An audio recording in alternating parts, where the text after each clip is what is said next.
Mana suaranya kok? Yang jawab salam saya doakan panjang umur, gak mati-mati, luas rezekinya, barokah hidupnya, kebayar hutangnya. Kenceng amat anginnya. Jangan-jangan banyak hutang semua ya. Meninggal dunia husnul khatimah, masuk surga bersama Nabi Muhammad. Amin ya rabbal. Assalamualaikum warahmatullahi wabarakatuh.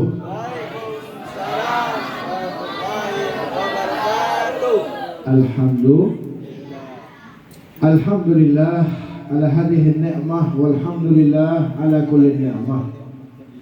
Wassalatu wassalam ala sayyidina wa maulana Muhammad syafi'il ummah wa ala ali tayyibin tahirin min abna'i Fatimah.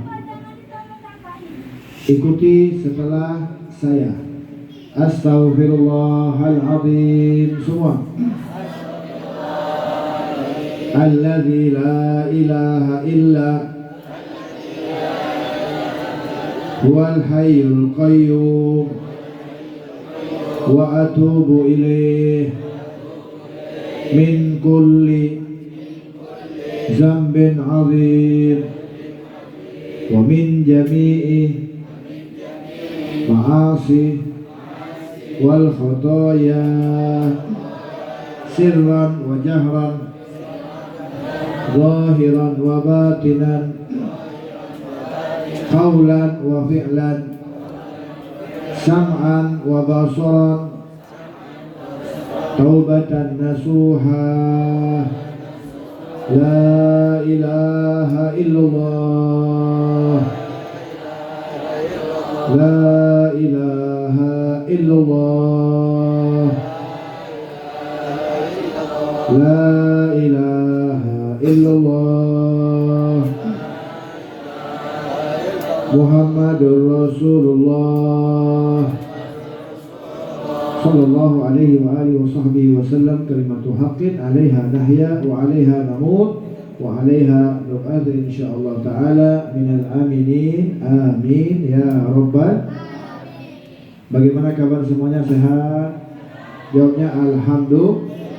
Bagaimana kabar semuanya, sehat? Dompetnya sehat? Wa ikhlas alhamdulillah. Di sini ceramahnya pakai bahasa Inggris, bahasa Indonesia? Bahasa Inggris?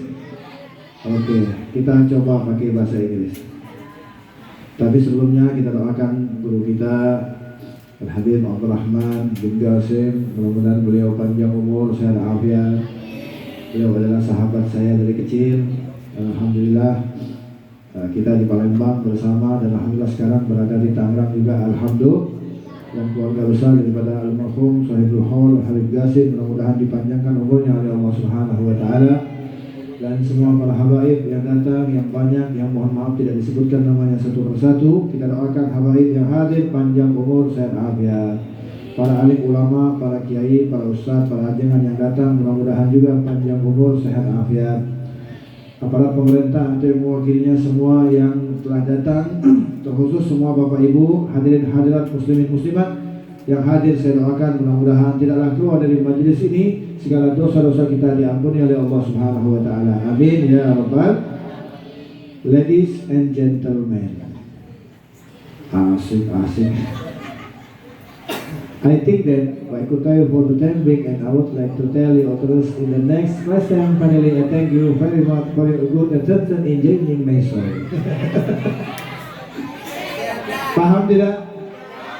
Jawab yang jujur, jangan ada dusta di antara kita. Paham tidak? Kalau begitu sama, saya juga nggak paham. Alhamdulillah, dari tadi kita duduk sama-sama. Bantu saya duduk sama-sama. Mana suaranya? Duduk. Yang kompak duduk. Sholawatan, ngaji, taklim, lapar. Pada lapar ya? Tenang, bentar lagi kita makan, insya. kebersamaan ini mudah-mudahan mengundang turunnya rahmat dari Allah Subhanahu. Karena malam ini kita menghadiri hall dan mengadakan juga perayaan Maulid Nabi Muhammad SAW dan diadakan juga hall, maka ada dua agenda malam ini ya. Jadi agenda malam ini ada berapa? Ada dua, Maulid Nabi dan hall. Maulid Nabi saya akan jelaskan 1 jam, hall 1 jam. Siap nggak? Siap nggak 2 jam? Zolim semua orang sini ya. Sedikit saja kita bahas dulu tentang Maulid Nabi Muhammad. Kenapa harus diadakan perayaan Maulid? Itu pertanyaannya. Pertama, ya, kenapa harus diadakan perayaan Maulid Nabi Muhammad? Yang kedua, pertanyaan yang kedua, siapa yang pertama kali merayakan Maulid? Nah, ada yang bisa jawab nggak? Kalau bisa jawab saya kasih gocap. Yang pertama kali mengadakan Maulid ataupun yang pertama kali merayakan, membesarkan, mengagungkan saat lahirnya Nabi adalah Allah Subhanahu. Allah panggil semua para roh Nabi, roh Rasul, rohnya para aulia, disuruh berkumpul. Ngapain? Menanti lahirnya Nabi. Allah panggil malaikat Ridwan untuk membuka lebar-lebar pintu-pintu surga. Bahkan bukan hanya di situ, Allah suruh malaikat penjaga surga untuk menghiasi gedung-gedung yang ada di surga. Bapak Ibu yang dirahmati oleh Allah, gedung surga sudah indah, nggak perlu diperindah, tapi Allah suruh perindah lagi. Kenapa? Menghormati lahirnya Nabi Muhammad. Makanya para ulama-ulama kita kalau ngadain Maulid itu dirapikan, dibuat tenda, betul nggak? Dikasih bunga, kemudian dibuat panggung, dihiasi dengan tulisan-tulisan. Maksudnya apa? Maksudnya ini memang perintah Allah. Gedung surga saja yang sudah indah disuruh lebih indah. Bukan hanya di situ, Allah perintahkan juga bidadari-bidadari untuk bersolek, untuk berhias, untuk memakai pakaian yang paling indah. Pertanyaannya, bidadari udah cantik belum? Tapi kok masih disuruh bersolek? Yang udah cantik saja disuruh bersolek. Kalau ibu-ibu kira-kira kalau bersolek makin cantik makin hancur. Kalau ngadep kaca, ngadep cermin 1 jam itu wajahnya berubah cantik atau gitu-gitu aja? Ini maksudnya apa? Allah ingin membedakan. Karena yang lahir ini bukan manusia biasa. Basyarun lakal bashar, manusia tapi bukan manusia biasa. Junjungan kita Nabi besar Muhammad, hafalin, manusia tapi bukan manusia. Bareng-bareng, manusia tapi bukan manusia. Sebab banyak orang masih meragukan, bahkan sampai ada yang mengatakan Nabi itu pernah dibelah dadanya, diambil kotoran, betul nggak? Itu sejarah Islam kita belajar dulu waktu SD. Dan itu sejarah, mungkin sampai saat ini buku sejarah itu ada yang berani mengatakan Nabi Muhammad dulu waktu kecil dibelah dadanya, dikeluarkan kotoran. Ataupun ketika Nabi Isra wal Mi'raj dibelah dadanya, diambil kotoran. Ini salah. Ya, ini semuanya salah. Di dalam kitab Maulid Syimtul Durar yang sering kita baca, dikatakan kata Imam Ali Al-Habsyi, diriwayatkan bahwasanya wa ma akhrajal amla min qalbihi ada walakinnahum zaduhu tuhran ala tuhrin. Perhatikan kalimat ini. Kata Allah, tidaklah kami keluarkan di dalam dada Nabi itu kotoran, aza itu kotoran, dosa. Tidak. Walakinnahum zaduhu tuhran ala tuhrin. Akan tetapi kata Allah, kami tambahkan kesucian di atas Berarti Nabi Muhammad pernah punya dosa enggak? Memang enggak ada. Nggak ada dosa, nggak ada kotoran. Yang dibelah dada itu maksudnya apa? Ditambah kesucian di atas. Shallu ala Nabi Muhammad. Maka kalau ada yang mengatakan Nabi sama manusia seperti kita, wajib kita jawab, memang manusia tapi bukan manusia. Memang manusia tapi bukan manusia. Oke, saya bahas tentang contoh perbedaan Nabi dengan kita. Kalau ada yang mengatakan Nabi manusia biasa, Nabi tidur, kita tidur, Nabi makan, kita makan, tapi tidurnya Nabi berbeda dengan tidurnya kita. Saya kasih contoh. Nabi pernah tidur, kemudian bangun dari tidur, Nabi langsung sholat. Sampai-sampai Siti Aisyah bingung melihat Nabi bangun tidur langsung sholat.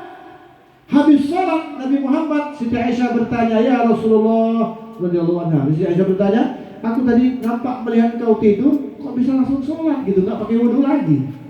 Apa jawaban Nabi? Perhatikan jawaban Nabi. Nabi mengatakan, ya Aisyah, ketahuilah bahwasanya memang mataku nampak seperti orang tidur, tapi hatiku tidak pernah tidur.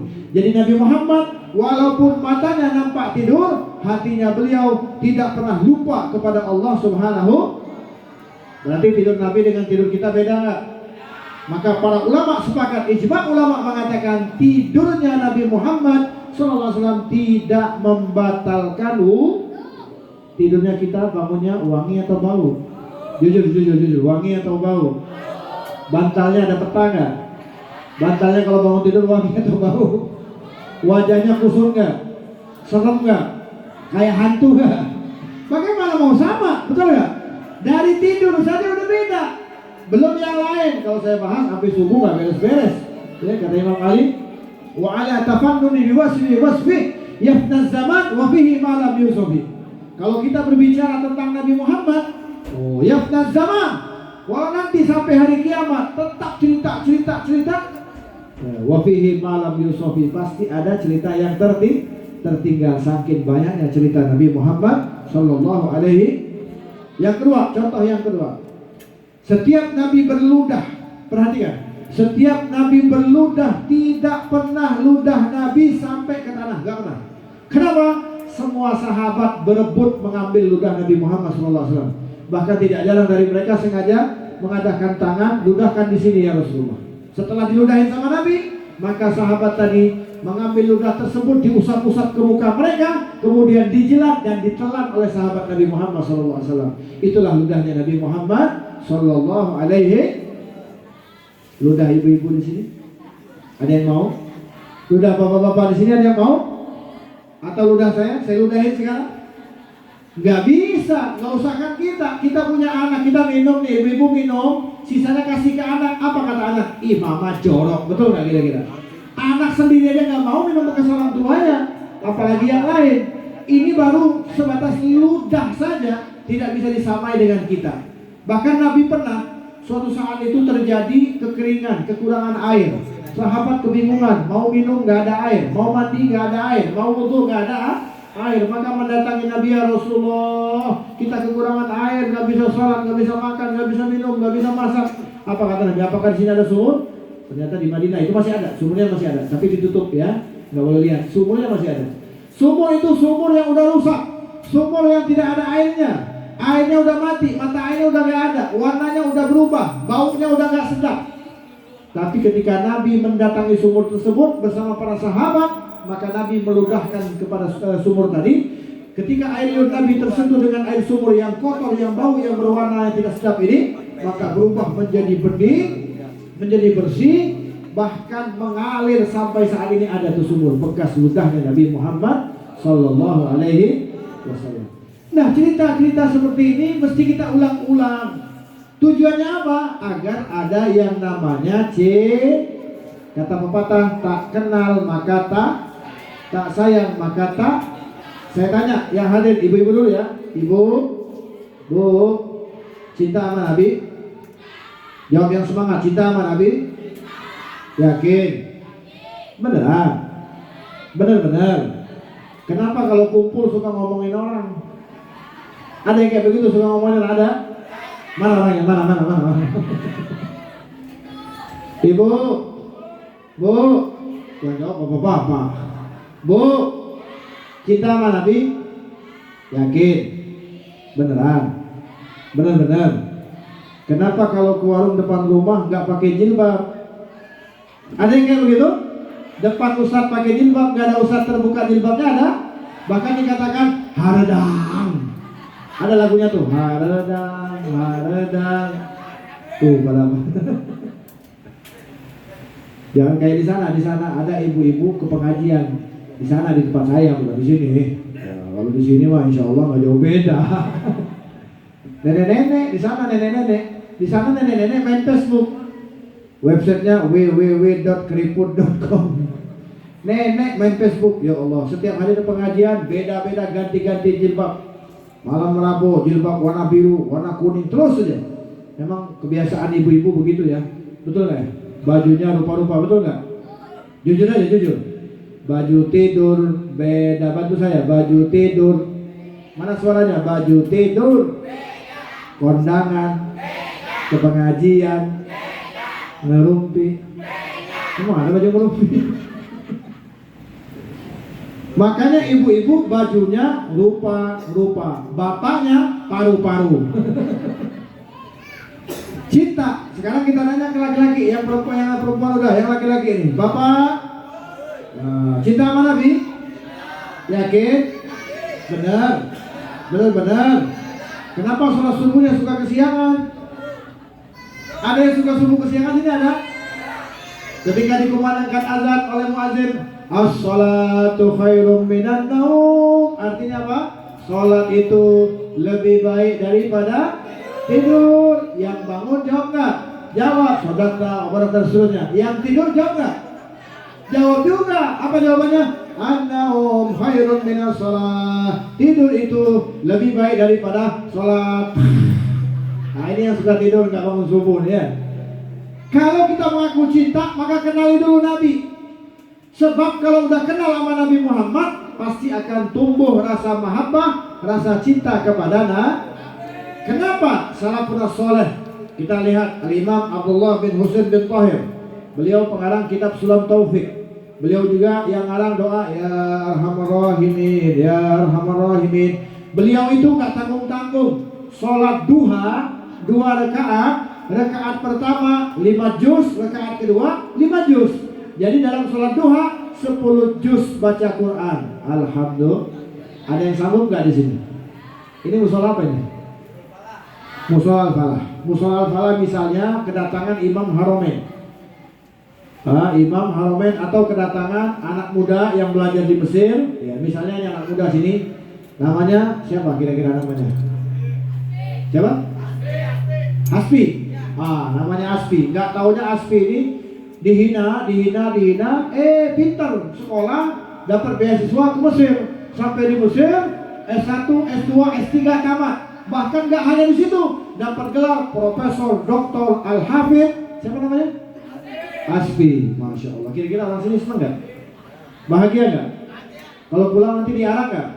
Oh, ketika dia pulang nggak tanggung-tanggung, namanya Profesor Dr. Al-Hafidh Hasbi. Nama kampungnya apa ini? Kampung apa ini? Gebang. Al-Gebang. Ujungnya udah. Pulang semuanya senang bahagia. Akhirnya sholatlah di musola. Ya imamnya siapa? Hasbi tadi jadi imam. Begitu dia baca rakaat pertama, rame. Di belakang pasang tenda, ibu-ibu di belakang, bapak-bapak. Sampai ayat ghairil maghdubi alaihim waladdallin. Semua. Amin. Ada netes air matanya bahagia bangga, ya Allah. Anak yang tadinya hina sekarang jadi imam besar, hafal Quran, suaranya bagus, al-hafidh, senang semuanya. Rakaat pertama dia baca Bismillahirrahmanirrahim, Yasin. Ibu-ibu di belakang Astagfirullah, Yasin, baca Yasin. Rakaat kedua sampai ayat walil maghdubi alaihim waladdallin. Semua. Amin. Rakaat kedua Bismillahirrahmanirrahim, idza waqa'atil waqi'ah. Kata bapak di belakang, inna lillahi wa inna ilaihi raji'un. Yasin waqi'ah. Selesai salat salaman. Enggak taunya malam besok ada ajakan, yuk salat lagi di musola. Siapa imamnya? Itu yang kemarin namanya Asfi. Jangan. Kenapa? Yasin waqi'ah. Kita belum ada rasa mahabbah, cinta, betul gak? Kalau orang belum cinta, belum mahabbah, susah mau ibadah. Kenapa Imam Abdullah bin Husain bin Tahir sholat duha 10 juz, sholat malam 2 rakaat, bangun malam juga. Kalau kita bangun malam gak? Jujur, bangun malam gak? Bangun jam 2 kemana? Ke WC, beres kan di WC? Bangun lagi. Bangun tidur. Bangun. Kata Pak Surit tuh, itulah kita. Beliau beliau Imam Abdullah bin Husain bin Tahir malam 2 rakaat, gak banyak-banyak, tapi rakaat pertama 5 juz, rakaat kedua 5 juz. Jadi setiap hari menghatamkan 20 juz Al-Quran di dalam sholat. Kenapa bisa? Ya bisa. Kita lihat anak muda zaman sekarang yang senang main game online dari jam 8 sampai sholat subuh. Ada yang sanggup nggak? Yang penting ada kuota wifi, betul nggak? Kalau ada wifi aman bawanya ya, betul ya? Berjam-jam duduk di situ main game, mati, main lagi, mati, main lagi, mati, main lagi. Coba kalau dirubah baca Quran, udah berapa juz itu dapat? Nah, mereka salafun saleh udah punya cinta, kenal sama Nabi, ingin ikut seperti Nabi, makanya mereka beribadah itu dengan nikmat, bukan dengan terpaksa, betul nggak? Maka kalau kita ingin menjadi orang-orang yang ibadahnya dengan nikmat, tidak terpaksa, kenali Nabi Muhammad, belajar sejarah tentang Nabi Muhammad. Insya Allah kalau udah tumbuh rasa cinta kepada Nabi Muhammad, otomatis setiap hari kita akan mengikuti daripada jalannya Nabi kita, Nabi besar Muhammad. Caranya bagaimana? Jangan jauh-jauh dari ulama, jangan jauh-jauh dari habaib, jangan jauh-jauh dari majelis, jangan jauh-jauh dari majelis taklim. Datangin majelis taklim, jangan nunggu diundang, jangan lihat siapa yang bicaranya, siapa yang ceramahnya, patuhi karena ini semuanya adalah tuntunan yang diajarkan oleh Nabi Muhammad. Saya kalau datang ke pengajian gak paham ustaznya ngomong apa, gak pahamnya juga dapat pahala, duduknya dapat pahala, hadirnya dapat pahala. Kita gak sanggup sholat sunnah 1000 rakaat setiap hari, duduk saja di majelis taklim, dapat fasilitas kita daripada umat Nabi Muhammad. Apa kata Nabi? Hudur majlis ilm afdal min sholati alfi rakaat. Duduknya, hadirnya kita di majelis ilmu, paham gak paham, mendapatkan pahala sama dengan sholat sunnah 1000 rakaat. Bukan hanya itu, mendapatkan pahala sama dengan menjenguk 1000 orang sakit, mengantar 1000 jenazah. Dan ini fasilitas kita dapatkan atas perjuangan Sayyidina Maulana Muhammad Sallallahu Alaihi. Maka perlu perayaan-perayaan seperti ini agar tumbuh cinta. Kalau udah cinta, insya Allah otomatis kita akan terus menjaga apa yang dijaga oleh Nabi Muhammad Sallallahu Alaihi. Oke, sekarang kita bahas tentang haul. Haul adalah ikatan antara orang yang sudah meninggal dengan orang yang masih. Berarti kalau kita menghadiri haul itu adalah nasihat. Ya, nasihat. Sebab semuanya kita pasti akan Ada yang siap mati sekarang? Ada yang mau? Ada yang mau nggak? Kalau mau saya WhatsApp malaikat Israel. Siap nggak siap? Harus. Nggak ada yang mau kalau ditawarin mati. Siapapun dia, baik dia pemuka agama ataupun dia pejabat negara, ditawarin mau nggak mati duluan, pasti jawabnya nggak mau. Termasuk saya nggak mau mati duluan. Nggak usah kan kita, orang yang hidupnya setengah mati, Pak. Hidupnya setengah mati. Siapa? Yang tidur di kolong jembatan. Itu kalau kita tidur masih enak, betul nggak? Masih diranjang, enak, ada bantal. Dia tidurnya kasurnya kardus, bantalnya keras. Tidur di bawah jembatan, banyak nyamuk, betul nggak? Hidupnya setengah mati. Dia tuh seperti itu. Dikejar Satpol PP misalnya, lagi tidur dan dikejar Satpol PP, lari nggak? Lari nggak? Setelah dia lari kita panggil, mau kemana? Itu ada Satpol PP, ditawarin mau nggak mati sekarang? Pasti jawabannya nggak mau. Nah, karena ini urusan ini beda, ini kematian, betul nggak? Maka dari itu kita duduk di acara hall, kita belajar. Ini nasihat. Pasti kita semuanya akan mati. Nggak tahu kapan, atau besok, atau lusa, atau bulan depan. Maka yang paling penting sekarang adalah persiapan sebelum kita mati. Jangan sampai kita wafat dalam keadaan dilaknat oleh Allah Subhanahu. Maka ikuti Nabi Muhammad, jalankan syariat Nabi Muhammad, hidupkan sunnah Nabi Muhammad. Mudah-mudahan kita wafat meninggal dunia dalam keadaan husnul khotimah. Ingat, orang yang sudah meninggal jangan dikira mereka tidak tahu. Orang yang sudah wafat, orang tua kita, guru kita yang sudah wafat, jangan dikira mereka nggak tahu. Pernah terjadi ketika Nabi setelah pulang dalam peperangan Badar. Itu Nabi bersama para sahabat dan perang itu dimenangkan oleh umat Islam. Saat itu Nabi mengajak untuk semua para sahabat membersihkan kota Badar dari bangkai-bangkai. Jadi waktu itu kota Badar banyak bangkai orang-orang kafir, maka dibersihkan. Maka Nabi memerintahkan kepada mereka, para sahabat, untuk mengangkut jenazah ataupun mayat-mayat ini dimasukkan ke dalam sumur yang sudah tidak terpakai. Jadi mayat-mayat itu dimasukkan ke dalam sumur satu persatu sampai bersih kota Badar dari bangkai-bangkai orang kafir. Udah selesai, masuk ke dalam sumur semua. Apa yang dilakukan sama Nabi? Nabi memanggil satu persatu. Ya Syaibah bin Rabi'ah, ya Umayyah bin Khalaf, ya Utbah bin Rabi'ah. Nabi panggil satu-satu orang kafir yang udah jadi bangkai. Dipanggil sama Nabi. Apa kata Nabi? Hal wajadtum ma wa'ada rabbukum haqqan. Sayyidina Umar kaget. Ya Rasulullah, ini udah jadi bangkai. Ini udah mati, udah jadi bangkai. Kau ajak bicara. Apakah dia mendengar? Apa jawaban Nabi? Mereka yasma'un walakinnahum la yajibun, tetapi mereka enggak bisa jawab. Pelajaran yang kita ambil di sini, bangke ada orang kafir diajak bicara sama Nabi. Lalu bagaimana kalau yang udah meninggal dunia, orang tua kita, kakek kita? Artinya apa?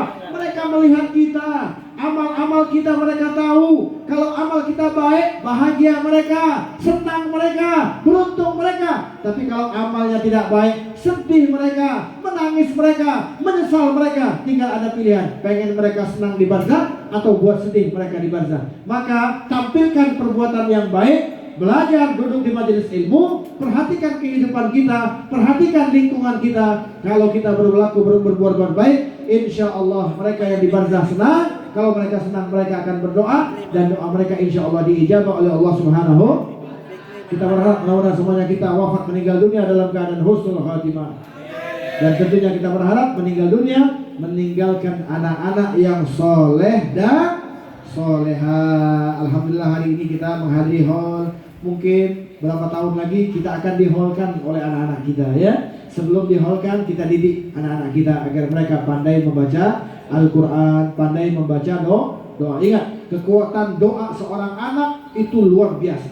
Penutup dari tausiah saya, Allah panggil salah satu hamba yang udah masuk surga. Bayangin nih, ini orang udah masuk surga, tapi Allah panggil, irqa fid darajah, kata Allah. Irqa fid darajah. Orang ini udah masuk surga, tapi Allah tawarkan lagi naik ke derajat yang lebih tinggi. Karena di surga itu ada tingkatan, ada level-levelnya. Mungkin kalau kita di level paling bawah, mungkin karena amal kita sedikit. Level yang paling atas, paling puncak adalah Jannatul Naim, yang di dalamnya ada Nabi Muhammad sallallahu alaihi. Maka kita berharap mudah-mudahan kita masuk bersama Nabi Muhammad sallallahu alaihi wasallam. Amin. Orang ini udah masuk surga, tapi Allah tawarkan lagi, irqa fid darajah, naik ke derajat yang lebih tinggi. Hamba ini bingung.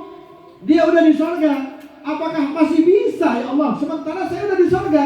Kalau di dunia mungkin masih bisa sholat, masih bisa puasa sunnah, masih bisa sedekah. Ini kan di surga, urusannya di surga. Dibayar, kata orang ini. Dengan amal apa ya Allah? Kami bisa naik ke derajat yang lebih tinggi. Perhatikan, ini jawaban langsung dari Allah. Apa kata Allah? Bidu'ai waladikala, dengan doa anak engkau bisa naik ke derajat yang lebih tinggi. Maka orang tua yang berhasil di dunia dan berhasil di akhirat adalah orang tua yang saat dia wafat, anaknya pandai membaca doa, anaknya pandai membaca Al-Quran. Kita berharap mudah-mudahan kita wafat meninggal dunia, anak-anak kita pandai membaca doa, pandai membaca Al-Quran. Amin ya Rabbal. Semoga Allah Ta'ala panjangkan umur kita, panjang umur dalam taat kepada Allah, panjang umur dalam taat kepada Rasulullah. Kita berharap mudah-mudahan sahibul haul senang dengan keberadaan kita. Kita doakan sahibul haul kuburannya menjadi raudhah min riyadil jannah. Dan juga kita berharap mudah-mudahan semuanya kita wafat meninggal dunia meninggalkan anak-anak yang soleh dan soleha, yang pandai membaca doa untuk kita. Rabbana hab lana min azwajina wa dzurriyyatina qurrata a'yun waj'alna lil muttaqina imama. Rabbana atina fid dunya hasanah fil akhirati hasanah wa qina adzabannar wa adkhilna jannatan ma'al abrar ya aziz ya ghafar ya rabbal alamin. Wa sallallahu ala sayyidina Muhammad wa ala alihi wasallam. Bi subhana rabbika rabbil izzati amma yasifun wa salamun alal mursalin walhamdulillahi rabbil alamin. Semuanya walhamdulillahi rabbil. Ini saja dari saya. Wabillahi taufiq wal hidayah. Wassalamualaikum warahmatullahi wabarakatuh.